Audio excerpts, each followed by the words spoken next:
All right, Q. So I guess I'll selfishly ask you for all three of your keys to victory first, instead of doing like the ping pong back and forth thing. So, in your mind, three keys to victory for the Raiders if they're going to win this football game. What does that recipe look like in your mind?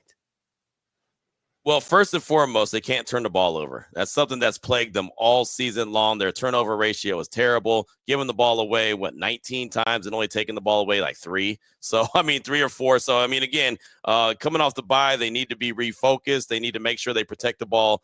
Don't turn that thing over. If they turn it over, then it's going to be a here we go again type situation. Even though, again, they're fresh, they're coming off the bye, they get a chance to reset. But I think that that'll just be one of those where they start to doubt themselves, and that doubt starts to creep back in their mind. And as we talked about in the first segment, Gardner Minshew's back under center. He's been the guy responsible for most of the turnovers. So he's got to make sure he protects the ball. That's interceptions and fumbles. He's done a combination of the two. So he's got to make sure that he does not do that coming up on Sunday. So that'll be the first and foremost, as far as I'm concerned, when it comes to keys to victory for the Silver and Black. Also, I don't know how they're going to do it. Not going to lie to you, Kyle. I'm not a scientist. I'm not the smartest dude in the world. They've got to find a way to run the rock. They've got to run the ball. They're the worst running team in the league.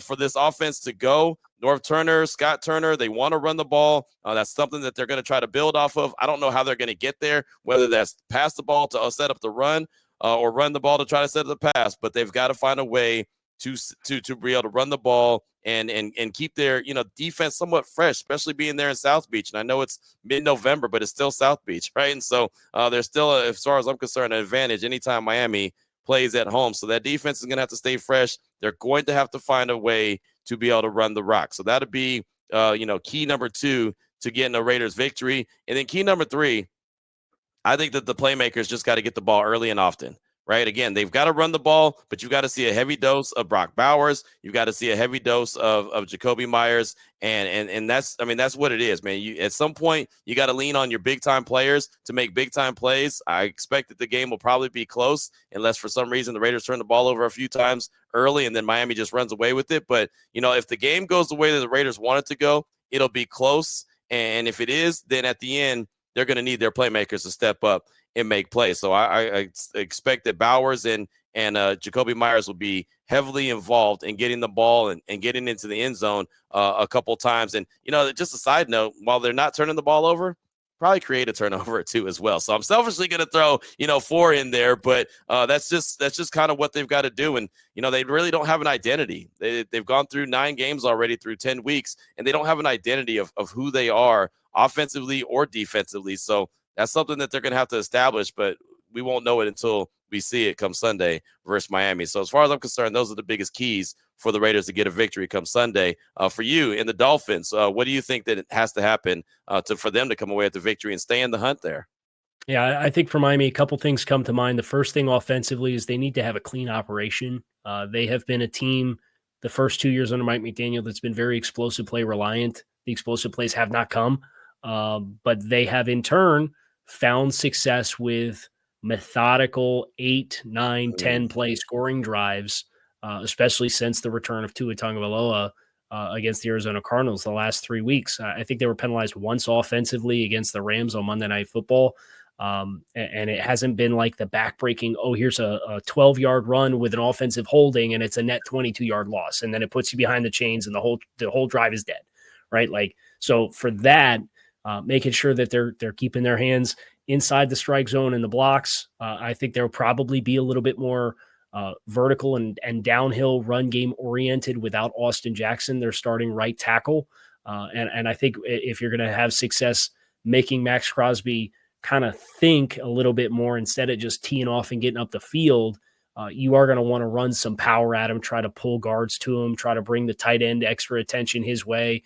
They have some outside concepts in which they have somebody who's engaged, and then their split flow player gets involved for a double team to create a little bit more expansion. So throwing multiple bodies at Max Crosby, but doing so without putting yourself at risk with reckless hands to get a penalty that's going to put you behind the sticks, I think is really important for Miami.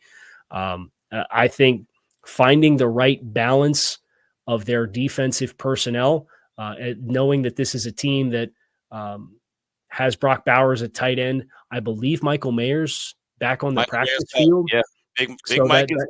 Made his return on Wednesday. Yep.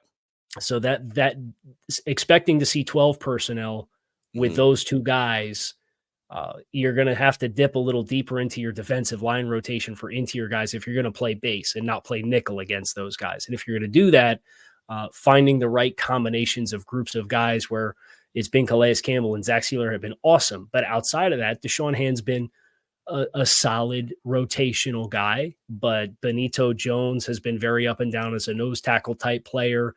They had Brandon Peely, who they cut because he was playing poorly, and then they had Neil Farrell, who they elevated off the practice squad, and he's on the 53. They've been trying to find like another guy. And if you're going to play 12 personnel and keep Miami in base, I think you just, especially because Calais Campbell has a snap rotation, you need to be mindful of. I think they have to find that right combination. And then the last thing that I would say for Miami is winning the early downs because that's where your best organic pass rusher being Chop Robinson, if he's going to be impactful, a lot of his impactful rushes are coming on third and obvious passing situations. And you want to be able to do that to not have to bring extra bodies from coverage where you have two guys that you feel like you really want to key on from a matchups perspective with what the Raiders bring to the table.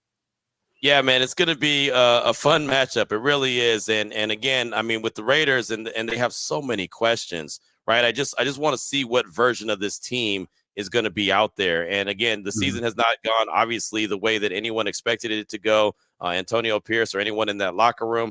But how do you salvage it? How do you come back off the bye week, knowing you have 8 games left starting on Sunday? How do you come back and establish yourself as a real deal team? Or is this one of those where they just can't get right and they just continue to snowball? They're on a 5-game losing streak. So you know how that goes when a team is on a 5-game losing streak or it's a streak like that. It's just the vibes are bad. The energy is bad. The culture feels bad. So they got to find some good. And the easiest place to go to find some good is not South Beach, but that's where they're heading to go. I mean, you go where the schedule takes you. So they got to come out of their bye and head to Miami and see what they can do. And obviously there's a really tough offense that they'll be taking on going up against Coach McDaniel and company. So I want to see how this team reacts and how they come out and what kind of energy and what kind of pride they play with. Because right now they need to dig deep and do the best that they can to try to snap this 5-game losing streak that they're on.